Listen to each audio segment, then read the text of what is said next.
क्यों भूत भविष्य की सोच करें, इस पल में भरा पूरा चेतन। नमस्कार, गुड मॉर्निंग, बहुत बहुत स्वागत है आप सभी का स्टडी विज्ञान प्रकाश के माननीय न्यूज सेशन में। दोस्तों, आज 27 अप्रैल है, दिन है सोमवार का। कोरोना अपडेट में आज की खबर ये है कि इस समय कोरोना के चलते 881 लोगों की भारत में मौत हो चुकी है। 27,890 लोग इस वायरस से संक्रमित हैं। रविवार को महाराष्ट्र में 440, दिल्ली में 293, गुजरात में 230, मध्य प्रदेश में 145 और राजस्थान में 102 लोगों समेत 1600 से ज़्यादा लोग कोविड-19 से पॉजिटिव केस सामने आए हैं। दिल्ली के बाबा साहब अम्बेडकर अस्पताल और बाबू जगजीवन राम अस्पताल के कुल 73 डॉक्टर और स्वास्थ्यकर्मी भी कोरोना संक्रमित पाए गए हैं, यानी कि ये कहर रुकने का नाम नहीं ले रहा है। और इसी क्रम में आज प्रधानमंत्री वीसी के साथ राज्यों पर छोड़ी जा सकती है लॉकडाउन खोलने या बढ़ाने की जिम्मेदारी। तो लॉकडाउन से बाहर आने का बनेगा रोड मैप, अवधि बढ़ाकर पाबंदियों में धीरे धीरे दी जा सकती है ढील। जैसे जैसे 3 मई की तारीख नज़दीक आ रही है, सरकार ने लॉकडाउन से बाहर आने का रोड मैप बनाने की दिशा में प्रयास बढ़ा दिया है। 3 मई के बाद देशव्यापी लॉकडाउन संभवतः राज्यवार हो जाए, यानी कि राज्यों को हालात के अनुरूप आधिकारिक रूप से लॉकडाउन को खोलने या बढ़ाने की जिम्मेदारी मिलने की उम्मीद है। केंद्र सरकार की ओर से हवाई सेवा, रेल सेवा में कुछ शर्तों के साथ जरूर लॉकडाउन बढ़ाया जा सकता है।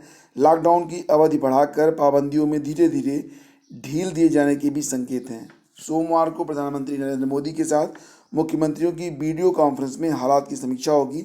इसके बाद सभी राज्यों से एक्शन प्लान मांगा जाएगा कि उनके यहाँ क्या स्थिति है और लॉकडाउन पर क्या करना है। यानी कि आज की ये जो मीटिंग है वीडियो कॉन्फ्रेंसिंग के द्वारा, ये काफ़ी अहम हो सकती है। हालांकि अगर बात करें आंध्र प्रदेश के बारे में, तो आंध्र प्रदेश में लॉकडाउन को बढ़ाकर 7 मई तक कर दिया गया है और लगभग सभी राज्यों के मुख्यमंत्रियों ने इस बात पर सहमति जताई है कि लॉकडाउन को अभी और बढ़ाया जा सकता है। तो अगले 7 दिन तय करेंगे लॉकडाउन का भविष्य, यानी कि अगले 7 दिनों में अगर स्थिति नियंत्रण में आती है तो लॉकडाउन सशर्त खोला जा सकता है, इस बात का अनुमान लगाया जा रहा है। और देश में बढ़ेगा लॉकडाउन, कई मुख्यमंत्री हैं पक्ष में।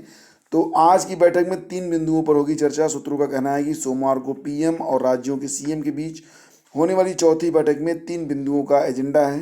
पहला, प्रदेशों में कोरोना संक्रमण की समीक्षा और कंटेनमेंट के कदम।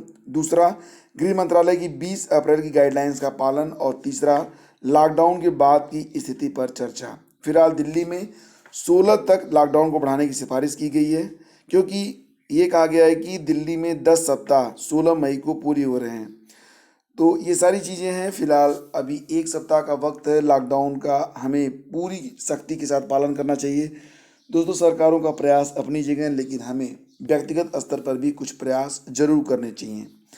और बात करते हैं पीसीएस 2020 के बारे में, तो इसके लिए ऑनलाइन आवेदन की प्रक्रिया शुरू हो गई है। हालांकि जब भी कोई भी कदम उठाया जाता है, मैं देखता हूँ कोई भी पॉजिटिव न्यूज़ होती है, कोई भी नेगेटिव न्यूज़ होती है, तो हर तरीके के लोग चैनल पर या दुनिया में यूँ कहिए कि हर जगह पर मौजूद हैं।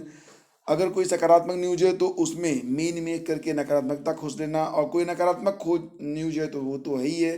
जैसा कि मैं देखता हूँ जब भी कोई नई वैकेंसी के बारे में, कोई सकारात्मकता के बारे में बात होती है, तो बहुत सारे लोग, बहुत ही नेगेटिव टाइप के लोग हैं जो कि लगातार नेगेटिव कमेंट करते हैं। खैर, उनकी परवाह हमें नहीं करनी है, हमें परवाह उन लोगों से करनी है जो लोग पॉजिटिव हैं, जो लोग सकारात्मक हैं। क्योंकि अगर हम अपने आसपास पॉजिटिविटी फैलाते हैं तो निश्चित है और लोगों को ऊर्जा से भरते हैं। और वहीं पर अगर आप कहेंगे कि सब कुछ ख़त्म होने वाला है, ये नहीं होगा, वो नहीं होगा, तो यानी कि आप एक नेगेटिव पर्सनालिटी हैं, आप खुद परेशान हैं और लोगों को भी अपने विचारों से परेशान कर रहे हैं। तो दोस्तों, जो वास्तविकता है उसे हमें स्वीकार करना चाहिए। वास्तविकता को भी देखने से पहले आंखों पर पट्टी नहीं बांधनी चाहिए। बात करते हैं प्रारंभिक परीक्षा के बारे में, तो जब इसके लिए ऑनलाइन आवेदन की प्रक्रिया शुरू हुई थी तो बड़े लंबे स्तर पर बहुत सारे अभ्यर्थियों ने इसका विरोध किया था कि इस समय लॉकडाउन में आवेदन नहीं लिए जाने चाहिए थे, क्योंकि इस समय कहीं पर भी कोई भी साइबर कैफ़े खुला हुआ नहीं है, तो वो ऑनलाइन आवेदन कैसे करेंगे। लेकिन शुरुआती 3 दिनों में जितने आवेदन हुए हैं उन्होंने एक रिकॉर्ड बनाया है। और हालांकि 200 पदों पर ही इस बार की भर्ती होने वाली है,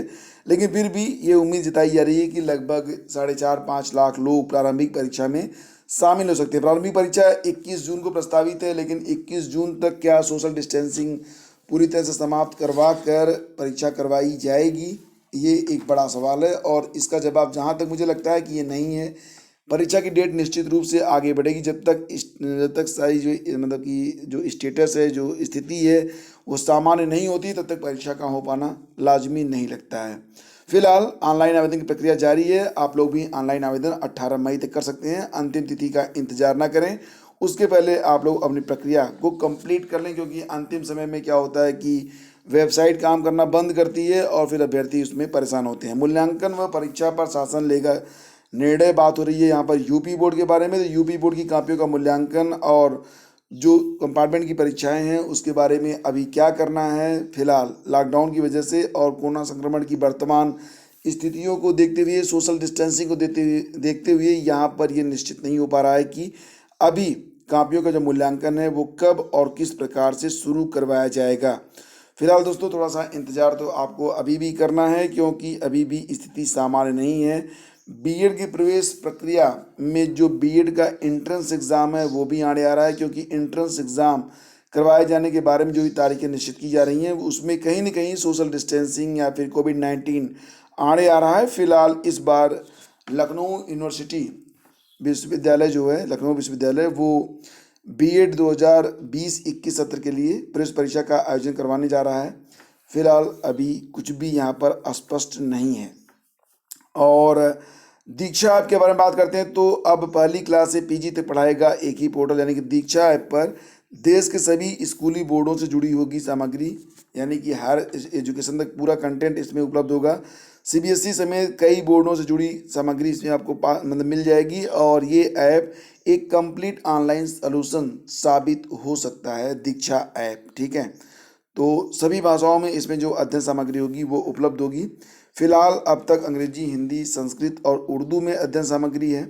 आगे इसमें असमी, कन्नड़, तेलुगु सहित अन्य दूसरी भारतीय भाषाओं में भी अध्ययन सामग्री उपलब्ध कराने की योजना है और इसके लिए राज्यों से मदद ली जा रही है। तो इस ऐप को काफ़ी इम्प्रूव करने के बारे में कोशिश की जा रही है। ऑनलाइन शिक्षा को बढ़ावा देने के साथ सरकार अब इसे ज़्यादा से ज़्यादा सुलभ बनाने में भी जुट गई है। इसके तहत दीक्षा पोर्टल को एक ऐसा एकीकृत रूप दिया गया है जहां आप पहली से लेकर ग्रेजुएट और पीजी तक की सारी अध्ययन सामग्री इसमें मौजूद रहेगी। तो एक ऐप और बहुत सारे काम आपके हो जाएंगे। तो दोस्तों इसी क्रम में जो प्राइवेट स्कूल हैं उनके जो शिक्षक हैं उनको अगर सैलरी नहीं मिल रही है तो ये काफ़ी एक कठिन समस्या है उनके लिए।